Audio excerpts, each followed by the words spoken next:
အခုဖြစ်ရကကချင်ပြည်နယ်ပူတာအိုဘက်ကရန်ခေါင်တဲ့ရွာကမြားကစားလင်မယားဖြစ်တဲ့ကိုရဲနောင်နဲ့မခင်လေးဆိုတဲ့လင်မယားကနေဆက်ရမှာပါပဲ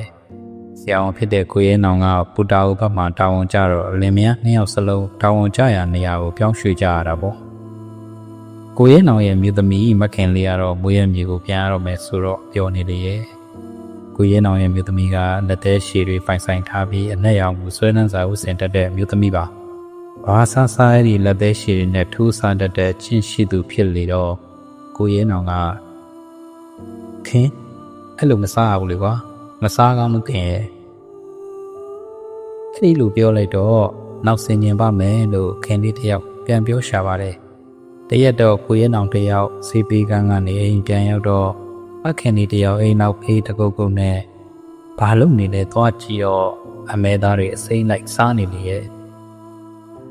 ခင်ဘာလို့နေတာလဲလို့ကိုရဲနောင်ကမီးလိုက်တဲ့အချိန်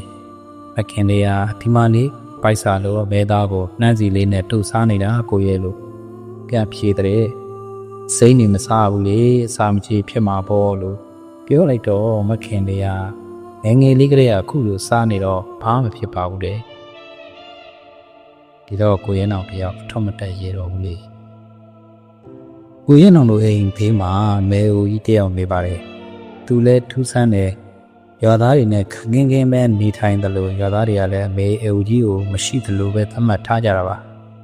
အေးမဲအိုကြီးကဖျားထရာရမ်းလုပ်တယ်ထင်ပါတယ်လက်မှာလည်းအမြဲပတိအနက်ကြီးကိုဆင်ထားတတ်တာပါပါဆက်ကလည်းတတွတ်တွတ်နဲ့ဂါရတွေအမြဲရွတ်နေတတ်တော့ကိုရဲနောင်တို့လည်းမယားနဲ့လည်းမိထူးခေါ်ပြောယုံတော့ပါပဲဒီလိုနဲ့တစ်နှစ်လောက်ကြာတော့မခင်လေးမှာကိုဝင်ရှိလာပါလေရောကိုရဲနောင်လည်းပြောမခင်လေးကလည်းပျော်ရွှင်နေတယ်လို့ခုနကအမဲဦးကြီးကလည်းအစီမဆိုင်ပြောနေလေခင်လေးကိုဝင်ရှိခြင်းကလေးကအမဲဦးကြီးကအိမ်ကိုခဏခဏလာလဲနေတာတကယ်အမေရင်တယောက်လိုပါပဲတဲ့အဇက်ကလည်းပွားစီနဲ့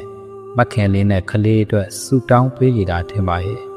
မခင်လေးကတော့အမဲအိုကြီးကိုသဘောမကျတဲ့ပုံမှာပဲဒီလိုနဲ့မခင်လေးတယောက်နေစေလားစေပြီး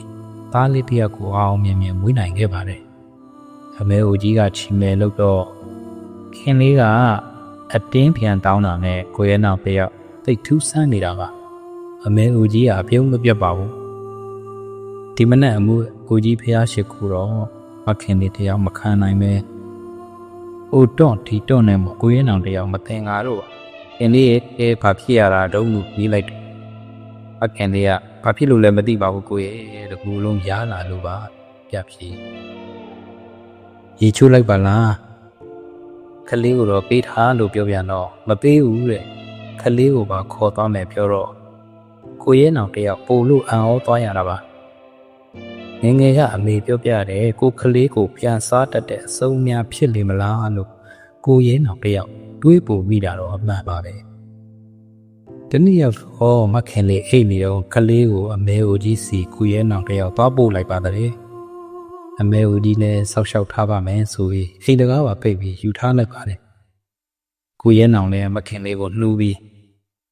မညာပါနဲ့တော့ခင်ရဲ့သားလေးကိုချမ်းသာပေးပါစားကြရင်ကိုကစားပါတော့လို့ခင်ရဲ့နော်တို့ပြောတော့ဒိတ်ထိပ်ပြပြဖြစ်သွားတဲ့ခင်လေးကဘာတွေပြောနေတာလဲသားလေးရောလို့မိတော့သားလေးကိုဖွားရင်လိုက်ပြီးလို့ပြောခြင်းပဲမခင်လေးတယောက်အသေးအတန်အောင်ကိုလေးရဲ့ကိုကျိုးတော့နဲပါပြီသားလေးအသက်မှရှိပါအောင်မလားဆိုပြီးဘေးအိမ်ပြေးဆင်းပြီးလိုက်ရှာတော့ကိုရဲနောင်တို့လင်မယားအခါနှောင်းသွားတာကိုသိလိုက်ရပါပြီအမဲအိုကြီးလည်းမရှိတော့သလို